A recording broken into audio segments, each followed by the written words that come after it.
আবারে না করলে নয়, আমি সাংবাদিক জুলেখা, আমি ফাললে ফারি না ফাললে নাই। তো আজকে আপনাদের সাথে যেটা শেয়ার করবো, এটা হচ্ছে আমার পাশে, এটা কি নদী? খোয়াই নদী। এটা হচ্ছে খয় নদী। তো যাই হোক, একটু ভুল হয়েছে, আপনারা একটু মালাই দিবেন। আর এদিক দেখেন, এটা রাস্তার অবস্থা। আমি সরকারের দৃষ্টি আকর্ষণ করিয়া বলতাছি, এই যে দেখেন, এই যে দেখেন, এখানে মানুষের যাই অ্যাসিড পাটাং হয়ে ফিরে যায়। তারপরে আমি আমার পাশের অবস্থাটা দেখাই।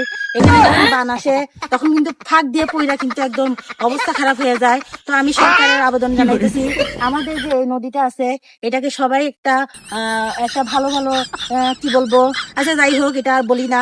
তো আপনারা এই রাস্তাটার দিকে দেখেন, আমি তাদেরকে বলতেছি যে রাস্তাটা ভালো করে মেরামত করবেন।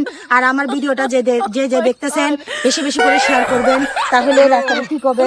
এই রাস্তাটা শুধু না, আমাদের এই শহর অঞ্চল যেগুলো আছে, সবগুলো কিন্তু ওই একই রকম। তো আপনাদের কাছে বলতেছি, সোনারঘাটবাসী, বেশি বেশি করে ভিডিওটা শেয়ার করবেন, আর এই রাস্তাগুলা ভালো করবেন, না হলে এখানে চিটপাটাং হয়ে পড়ে দেওয়া লাগবে।